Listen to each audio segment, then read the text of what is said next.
a Econocoico, un espacio dedicado a resaltar las figuras pamplonesas que inciden de manera activa en las artes, la literatura y las ciencias. En nuestro primer programa nos encontramos con Andrés Sarmiento Villamizar. ¿Me gusta? Hola, mucho gusto, muchas gracias. Para nosotros que estés acá, bueno, queríamos saber un poco acerca de usted, quién es, cómo ha sido formarse. Bueno, yo soy pamplonés. Esta ciudad hace muchos años pues tenía una vocación educativa, muchos colegios, la universidad que fue creciendo con el tiempo y una ciudad con una tradición cultural pues muy fuerte, ¿no? Esos estímulos pues llegaron muy temprano a mi infancia y empecé a explorar una biblioteca comunitaria que quedaba por la iglesia del Carmen. Yo vivía por ahí cerca y digamos que me empecé a acercar a los libros y a tener esta pulsión por la lectura que definió mi vida desde muy temprana edad. Estudié aquí en el Liceo Pamplona, un colegio que ya no existe, que quedaba en la Plazuela Almeida, y el bachillerato lo hice en el Colegio Provincial San José, un lugar donde pues también tenía ecos de escritores, de poetas como Jorge Gaitán Durán, Eduardo Cotelamos, como toda esa inquietud por algo, por alguien cercano a la literatura, a la poesía, a las letras pues en general, pues me llevó a tener una inquietud pues mucho mayor en mis años de bachillerato. Y infortunadamente cuando me gradué de la universidad no tenía todos los programas que tiene hoy en día, entonces busqué estudiar periodismo en Bogotá. Soy periodista de formación y bueno, me he dedicado los últimos casi 20 años a la industria editorial, a los libros, a la cultura. Qué bueno, Andrés, es muy gratificante escucharlo y especialmente que este primer programa se dedique a eso. Creo que muchas veces en Pamplona vamos pasando por ahí y vemos una placa que dice aquí nació Jorge Gaitán Durán, pero no tal vez un centro de memoria sobre lo que implicó él junto con Cotelamos, Claro. Y la creación de diversos espacios que fueron la divulgación de lo que se escribe en Pamplona y lo que se escribe en Norte de Santander. ¿Cómo fue encontrarse con esos referentes? Bueno, fue una sorpresa porque pues conviví con ellos en el colegio sin tener muy claro la importancia que tenía sobre todo estos dos hombres norte santanderianos. Eduardo Cotelamos, que luego se dedicó a la política, fue gobernador de Norte Santander, murió en un accidente automovilístico, y asimismo Gaitán Durán, que sí empezó a dedicarse más a la cultura y también murió de forma trágica en un accidente aéreo. Ambos no solamente consolidaron aquí, digamos, este interés por la literatura, por la poesía, por la lectura. Ellos en Bogotá, junto con Guillermo Valencia, un gran editor bogotano, conformaron lo que fue la revista Mito, que fue uno de los grandes íconos de la cultura en ese momento.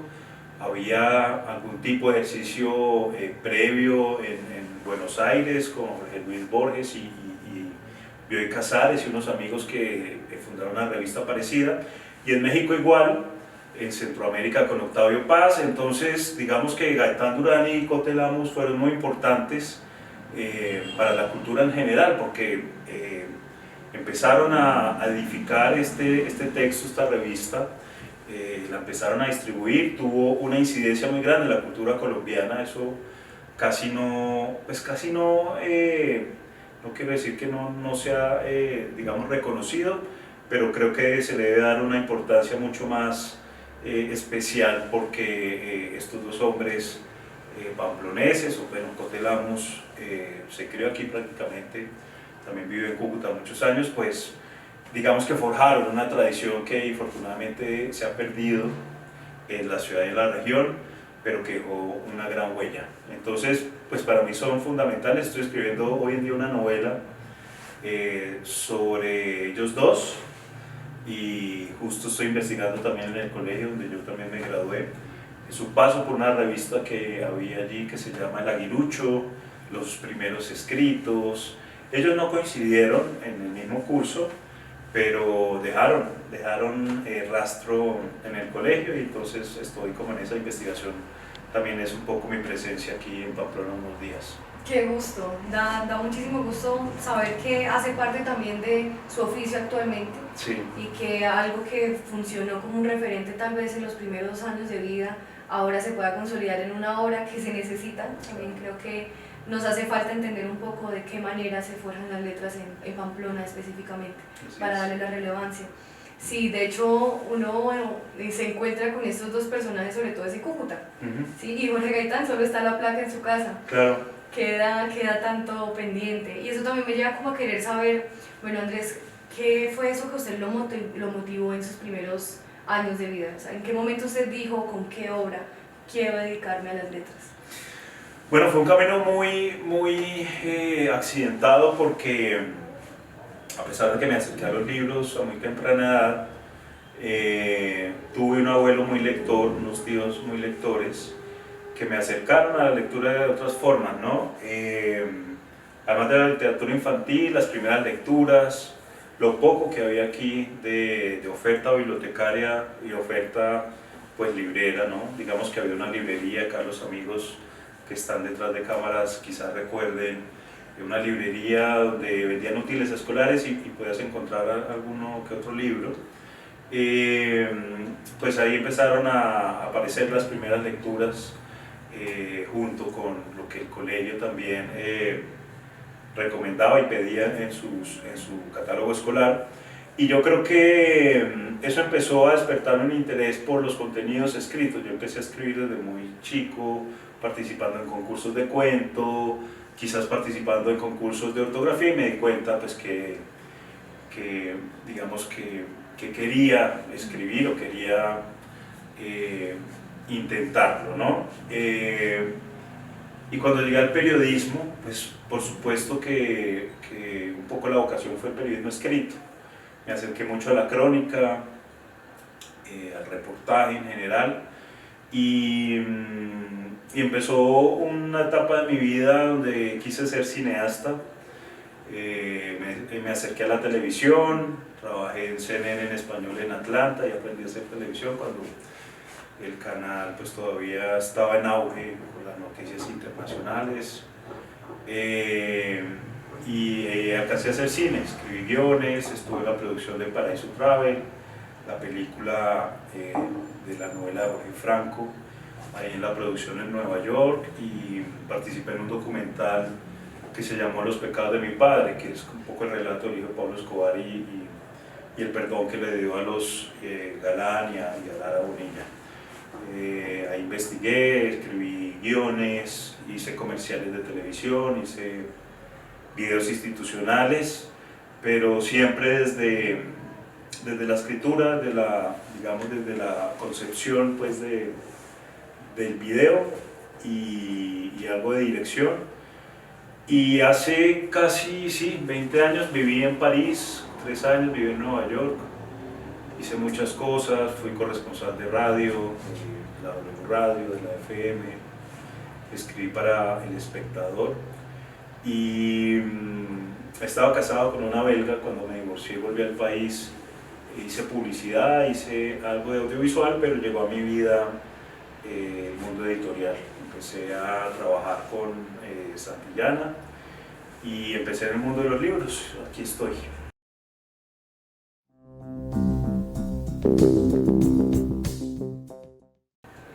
Bien, Andrés, y ahora hablando un poco acerca de esos cargos que usted ha podido ocupar en todo este tiempo, ¿qué reflexiones le ha traído estar entre un lugar y el otro, haber salido de Pamplona?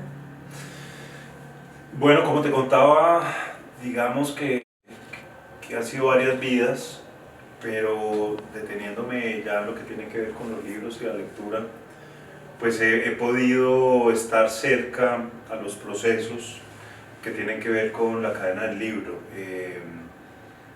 Empecé en los temas de comunicaciones, en Santillana Ediciones Generales, que luego compró Penguin Random House y ahí fue el director de marketing. Tuve la fortuna y la oportunidad de conocer pues, desde Gabriel García Márquez, Mario Vargas Llosa, Carlos Fuentes, como muchos autores y autoras latinoamericanos, por supuesto colombianos. Y digamos que esa motivación pues hace que además de querer leer más, pues empieces a empezar un recorrido a través de los libros para aprender más o menos cómo funciona esa cadena, ¿no? Entonces, luego empecé a editar los libros en una división de Grupo Planeta, proyectos especiales, y llegó la oportunidad de dirigir ferias de libro. Dirigí la Feria del Libro de Cali, dirigí la Feria del Libro de Bogotá, la Filbo, y luego empecé nuevamente a editar en una editorial que se llama Sin Fronteras, y me llamaron para ser el subsecretario de Bibliotecas, Lectura y Patrimonio de Medellín, y estuve como secretario de Cultura casi 6 meses en Medellín. Entonces un reto inmenso, porque pues siendo pamplonés y tener este cargo de responsabilidad tan alto en una ciudad tan grande, ¿no? Pues fue un reto interesante y un reto que me acercó mucho más a los libros, a la biblioteca en este caso, ¿no? A las bibliotecas y a ese universo.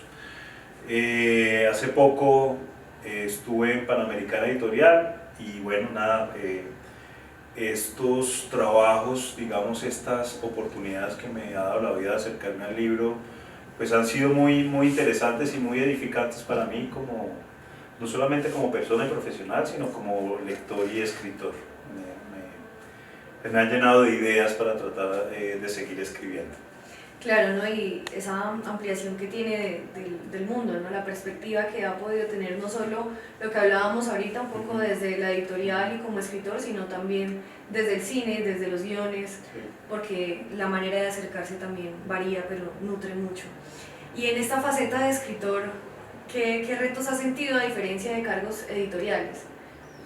Bueno, sin duda, estas reflexiones de muchos escritores, de Faulkner, esto que recogió también Gabriel García Márquez, de que uno puede ser más útil dedicándose a escribir lo que vivió. Eso lo decían los chinos también, ¿no? Y Mo Yan lo ratificó hace poco, que uno escribe sobre su aldea, sobre lo que significa, lo que tiene significado para uno. Y entonces nada, curiosamente pues con esa reflexión estoy empezando a recoger un poco esto que te contaba de la vida de estos dos grandes hombres, ¿no? Escritores, poetas, lectores y personas que le aportaron tanto a la cultura, no solamente de la ciudad, departamento, sino del país. Y que, como dices, tuvieron esa pulsión también de salir y recorrer un poco el mundo para un poco desde ahí empezar a escribir de lo que tenían dentro. Claro, ¿no? Cómo salir nutre muchas experiencias que se consolidan acá, esos primeros pasos. Sí. Y en esos primeros pasos también quería preguntarle un poco por qué el interés primario de escribir para niños, libros para niños. Esto surgió casi accidental y usé un seudónimo para emprender ese camino, porque pues siempre mi anhelo fue escribir ficción, novelas pues, para usar mi nombre, y entonces usé un seudónimo para consolidar tengo 4 libros publicados y los ilustró Matador, el caricaturista, 2 de ellos. Entonces fue como un ejercicio de narrarles a este público que es tan difícil, ¿no? Los niños no comen entero.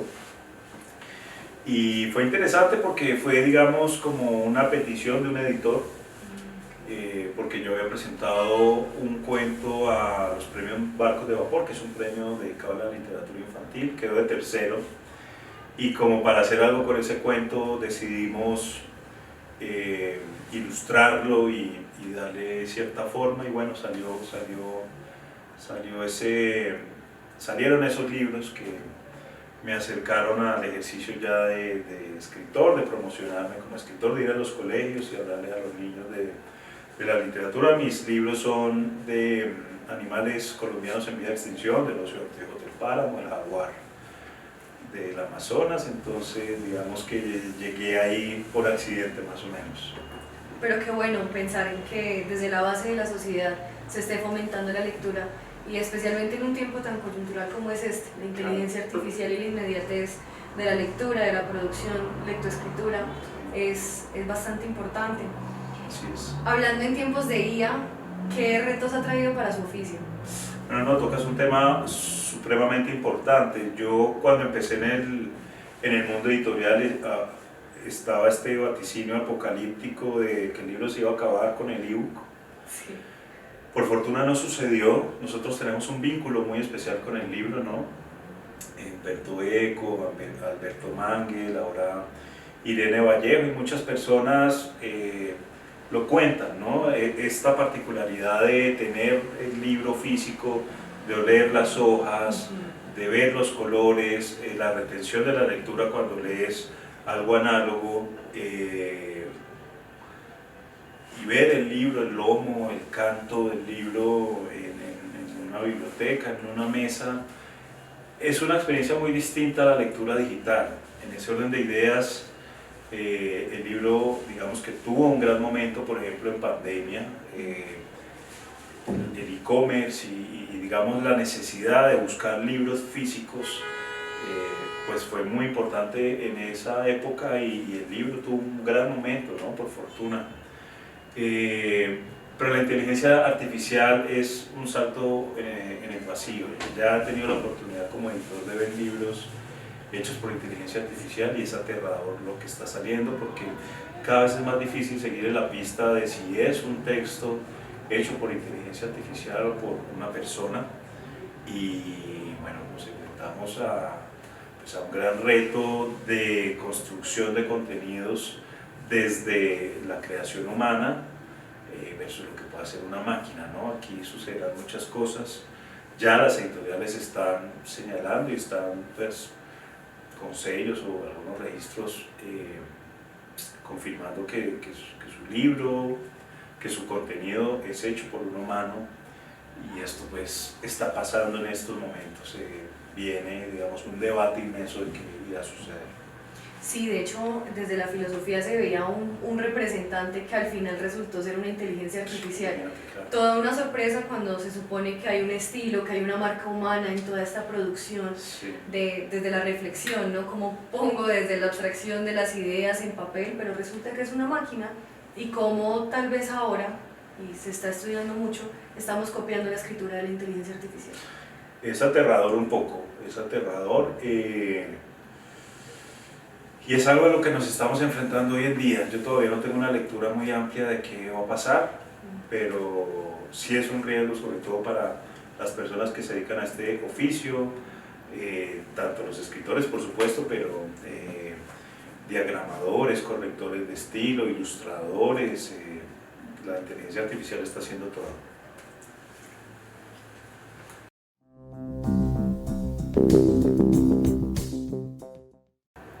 Bueno, luego de haber hecho una pequeña introducción sobre la vida de Andrés Sarmiento, ahora pues lo invitamos a una pequeña degustación sobre lo que representa Pamplona, desde las génovas, el pan de agua, la tortica muy emblemática de acá. Muchas gracias.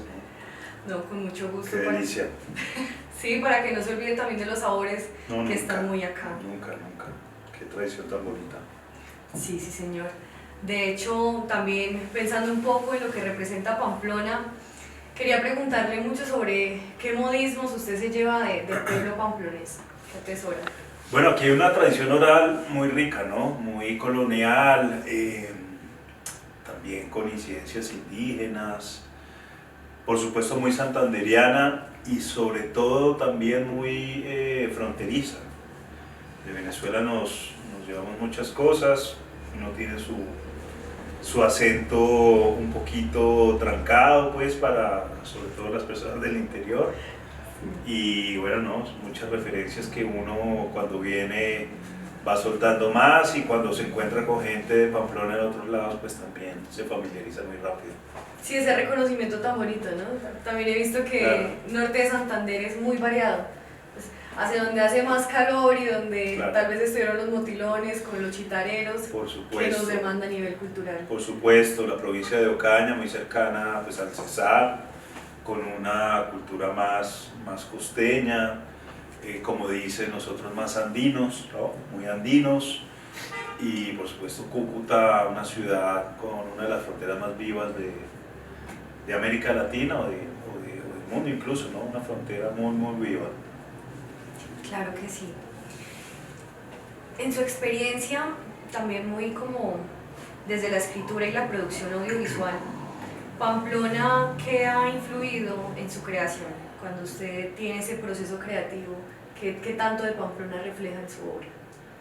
Bueno, como te contaba en mi obra infantil, que es la que está publicada hoy en día, hay un cuento sobre el páramo pues, que tenemos aquí al lado, con especies animales de aquí al lado, el oso de anteojos, el búho de orejas rojas, y una realidad que quise plasmar en ese libro de la amenaza, ¿no? Por nuestros páramos, los frailejones, estas especies, y quise como acercarme a nuestro páramo.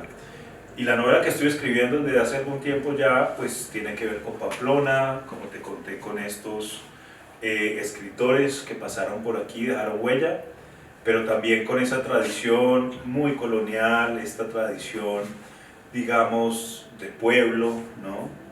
Que tiene muchos matices desde la gran influencia católica, la gran influencia académica con todos los colegios que siguen existiendo hoy en día, bueno, casi todos, muchos desaparecieron. La universidad, que ha sido, digamos, una fuente económica importante en la ciudad y de transformación social y por supuesto cultural, ¿no? Y económica, por supuesto, ¿no? La universidad, cuando yo dejé Pamplona, era una institución totalmente distinta a lo que es hoy o a lo que fue en sus mejores momentos, y digamos que no sé si esté acertado con este comentario, pero creo que mi generación fue la última generación que se creó aquí, y ya siento que todos los de mi generación salieron de la ciudad a hacer sus vidas, a gestionar sus profesiones, y creo que los que quedaron pues siguen batallando por la cultura, por el arte, y me causa mucha admiración. Mi familia todavía vive acá, mi madre, mis hermanas, mis sobrinos, vengo con cierta frecuencia, pero sí me causa curiosidad que una diáspora muy grande, ¿no? Claro, y de hecho pensar en que Pamplona se construye con todo este tránsito que existe de los foráneos, ¿no? Por ejemplo, soy foránea, vengo Sí. de otra región del país, vienen de otras tantas mis compañeros, y eso supone para la cultura pamplonesa mezclarse. El preservar también implica adherir lo que viene de fuera, y en ese sentido, ¿usted qué propondría o qué le parecería que Pamplona necesita o que tal vez le hace falta para consolidar una identidad, para ampliar tal vez un centro de memoria, sea Jorge Gaitán, o sea cualquier símbolo, ícono, personaje representativo?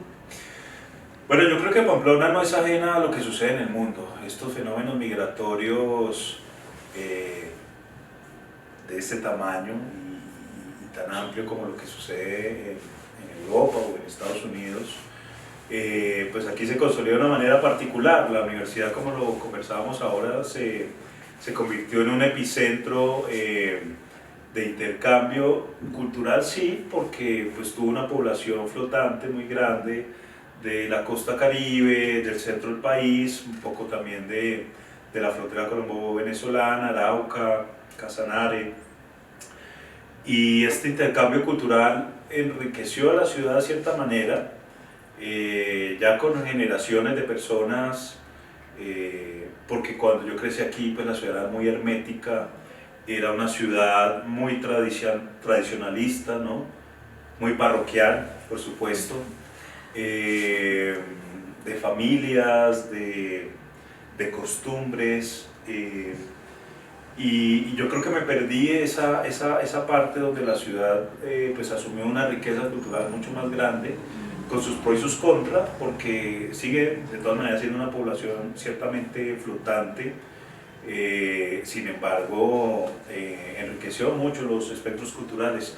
Ahora bien, lo que mencionas de la preservación del legado, yo sí creo que una ciudad tan importante para el país, una de las primeras ciudades fundadas en el país y en América Latina, pues sí debe conservar, digamos, toda esa memoria, como lo dices, no solamente histórica, sino cultural, y hacer un esfuerzo mucho más grande para que los entornos de políticas públicas alrededor de la cultura pues sí cuiden ese patrimonio, ¿no? Y se ha perdido mucho desde lo arquitectónico, lo cultural. Creo que es responsabilidad de las autoridades, no solamente municipales, departamentales, sino también de lo nacional. Ayer se lanzó en la Biblioteca Nacional el Patrimonio Fotográfico de Spinell, ¿no? Entonces conserva los grandes negativos, el gran patrimonio fotográfico de este fotógrafo pamplonés. Una organización como la Biblioteca Nacional pues debe también procurar que ese patrimonio, no solamente fotográfico, fílmico, en el Ministerio de las Culturas, el patrimonio musical de Pamplona, que es tan importante, con personajes como León Rangel, por ejemplo. Hasta el mismo Jorge Gaitán. Claro, hasta el mismo Jorge Gaitán, pues no solamente se preserve, sino se proyecte con las futuras generaciones para señalar una importancia de la cultura, de hecho, binacional, venezolana y colombiana. Claro que sí. Pensando también en la esencia de este programa, que sea iconocóico, supone pensar en que esa construcción que usted tiene a nivel profesional y ese aporte y esa visión también de una Pamplona que era hermética, una Pamplona que tal vez ahora lo confronte con, bueno, veo diversidad, hay más personas, diferentes modismos, hay diferentes regiones acá que convergen.